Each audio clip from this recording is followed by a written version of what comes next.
C'est avec le même plaisir de vous servir que je vous retrouve ce soir au rendez-vous de l'information. Madame, Messieurs, bonsoir. Le ministre d'État chargé du développement et de la coordination de l'action gouvernementale, Abdoulaye Biotchane, était hier en visite sur le chantier de construction de la zone industrielle de Glo-Djigbe dans la commune d'Abomey-Calavi. Vous suivrez ses impressions dans ce journal. Placé sous le thème « Regard du cinéma africain sur le pouvoir économique de la femme rurale », la deuxième édition du Festival international des films des femmes de Cotonou a été lancée hier. Vous suivrez le compte rendu dans cette édition. Le chef d'État français a fait le point de ses rencontres avec le chancelier allemand et son homologue polonais sur la crise ukrainienne. Voilà pour le sommaire.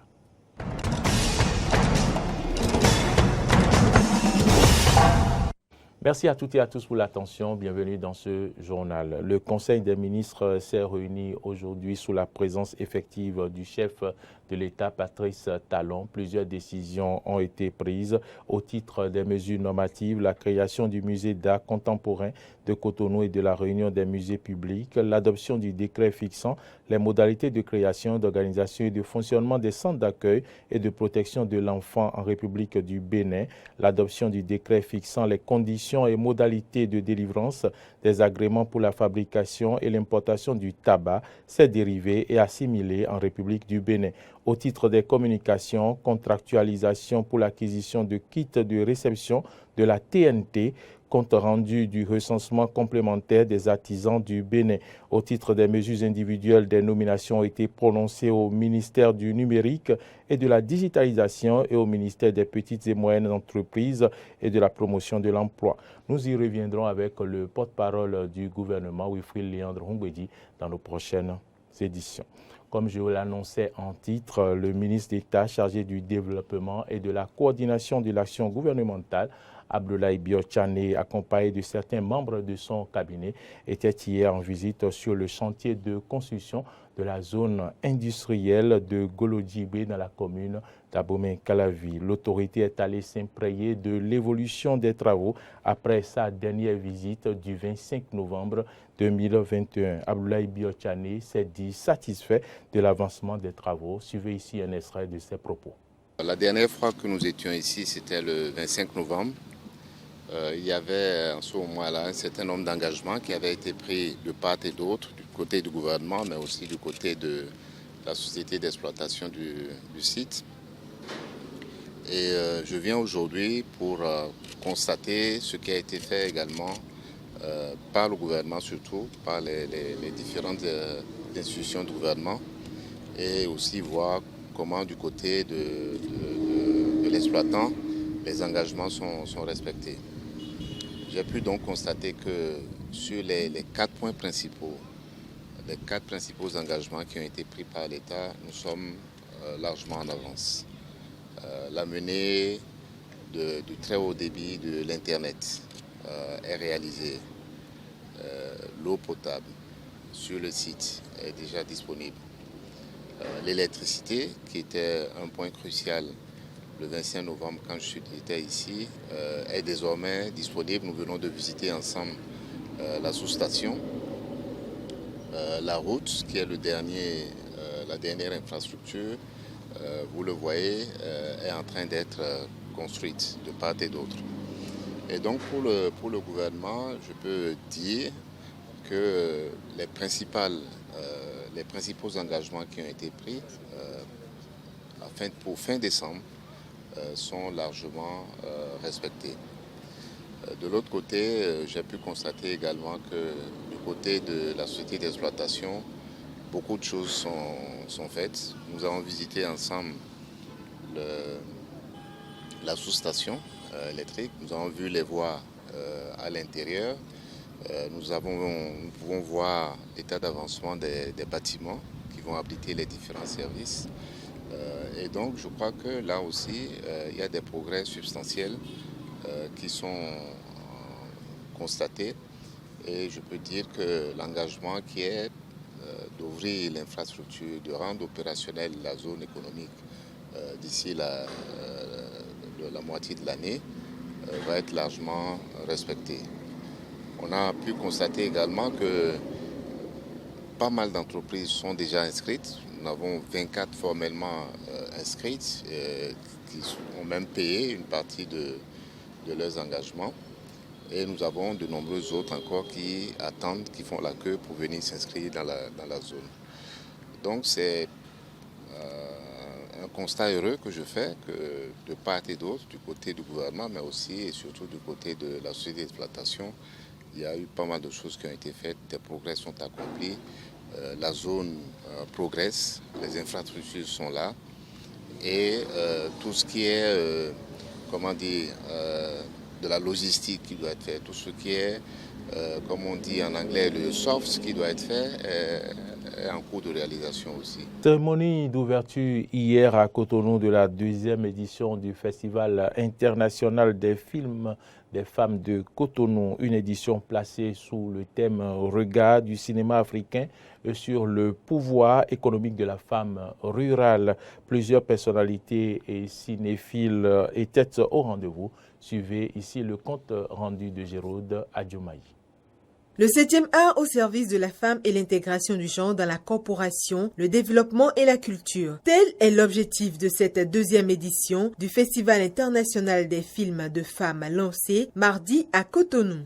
Ce festival est une opportunité pour promouvoir et faire avancer les droits des femmes, notamment celles rurales.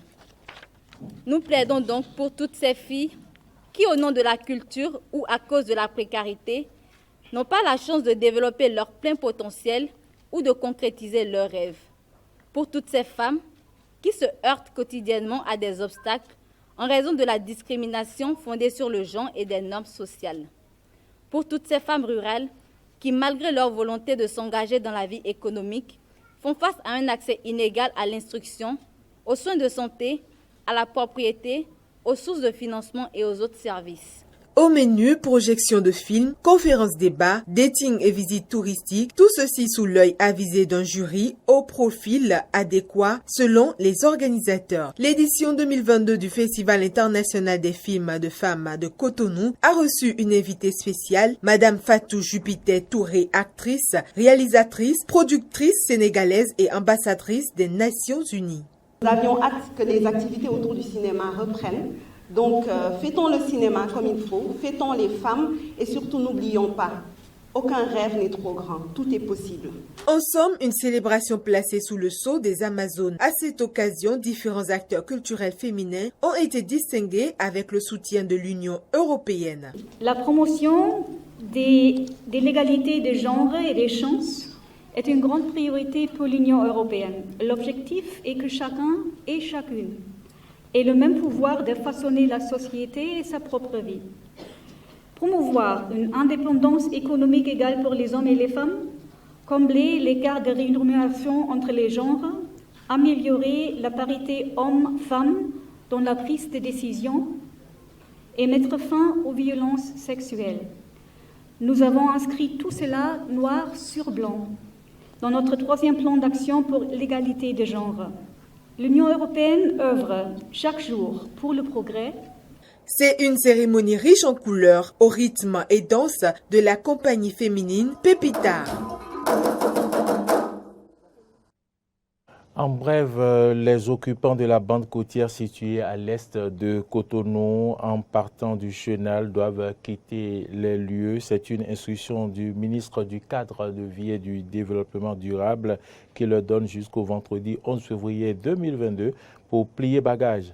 Un déguerpissement qui vient mettre un terme à l'occupation illégale par des pêcheurs et autres riverains de cette zone en cours de reconstruction à la faveur des récents travaux de protection côtière et qui fait partie intégrante du domaine public maritime.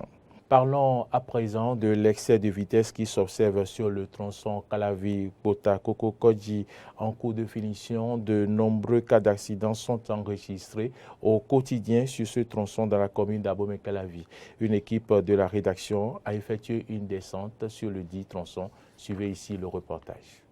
Damaz Kakpo, enseignant de carrière, comme d'habitude, rentrait chez lui après le boulot aux environs de 18 h quand un taxi moto roulant à vive allure est entré en collision avec lui au niveau du carrefour à Itiedi. En tournant, il y a un semi-germain qui roulait sans contrôle. Il est venu me coller, me casser mes plastiques et puis même mon phare.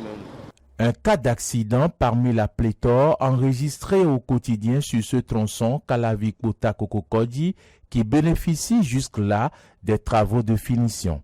Triste réalité qui a pour origine l'excès de vitesse pratiqué par les usagers. Il y a tellement d'excès de vitesse tous les jours et toutes les heures. Et ça crée même des accidents.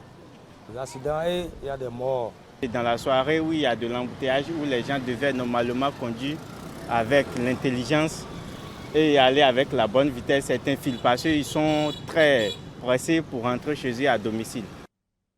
Confrontés aux conséquences de l'excès de vitesse, les riverains du tronçon Kalavik-Bota-Kokokodi invitent à une prise de conscience.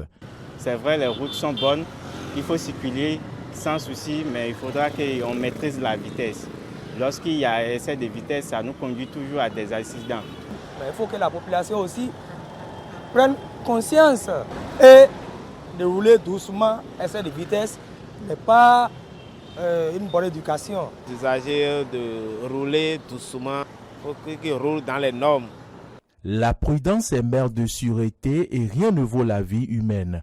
Les automobilistes et motocyclistes doivent donc respecter le code de la route en évitant l'excès de vitesse qui reste une infraction punie par la loi en République du Bénin. Actualité en dehors du Bénin. Après Moscou et Kiev, Emmanuel Macron a terminé sa tournée diplomatique hier à Berlin. Le chef d'État français a fait le point de ses rencontres avec le chancelier allemand et son homologue polonais sur la crise ukrainienne. Les trois pays ont mis en avant l'importance de tout faire pour préserver la paix. Moscou, Kiev et enfin Berlin. Arrivé dans la capitale allemande ce mardi en fin d'après-midi, après ses rencontres avec les chefs d'État russes et ukrainiens la veille, Emmanuel Macron s'est entretenu avec ses homologues Olaf Scholz, chancelier allemand, et Andrzej Duda, président polonais. Au cœur de leur discussion, la crise ukrainienne. Nous allons continuer d'agir dans les semaines qui viennent, avec des objectifs simples. Le premier, ça a été dit, éviter la guerre. La paix et la stabilité du continent européen sont notre trésor. Et nous considérons que notre devoir est de tout faire pour le préserver. La deuxième chose, c'est consolider et défendre à chaque instant l'unité des Européens et des alliés. Éviter la guerre et afficher une position européenne commune dans ce dossier. Nos échanges seront particulièrement profitables, car nous sommes tous unis par un même objectif, maintenir la paix en Europe par la diplomatie et par des messages clairs et une volonté commune d'agir de manière unie. Les manœuvres militaires russes à proximité de l'Ukraine font toujours craindre aux Occidentaux une invasion de ce pays frontalier avec la Russie. Moscou a toujours démenti catégoriquement cette hypothèse. Le Kremlin voit toutefois d'un mauvais œil l'élargissement de l'OTAN à l'Est et notamment la possible intégration de l'Ukraine au sein de l'Alliance Atlantique. Après ses visites à Kiev et à Moscou, le locataire de l'Élysée avait déclaré avoir obtenu de ses deux homologues la garantie qu'il tenterait d'éviter une nouvelle escalade des tensions. De nouvelles discussions au format Normandie, c'est-à-dire réunissant Paris, Moscou, Berlin et Kiev, sont prévues ce jeudi en Allemagne en présence de représentants des 4 États. Madame, Messieurs, c'est la fin de cette édition. Merci à toutes et à tous de l'avoir suivi. L'information se poursuit sur nos plateformes digitales YouTube, Twitter et Facebook et sur notre site internet www.benin-eden.tv. Bonsoir.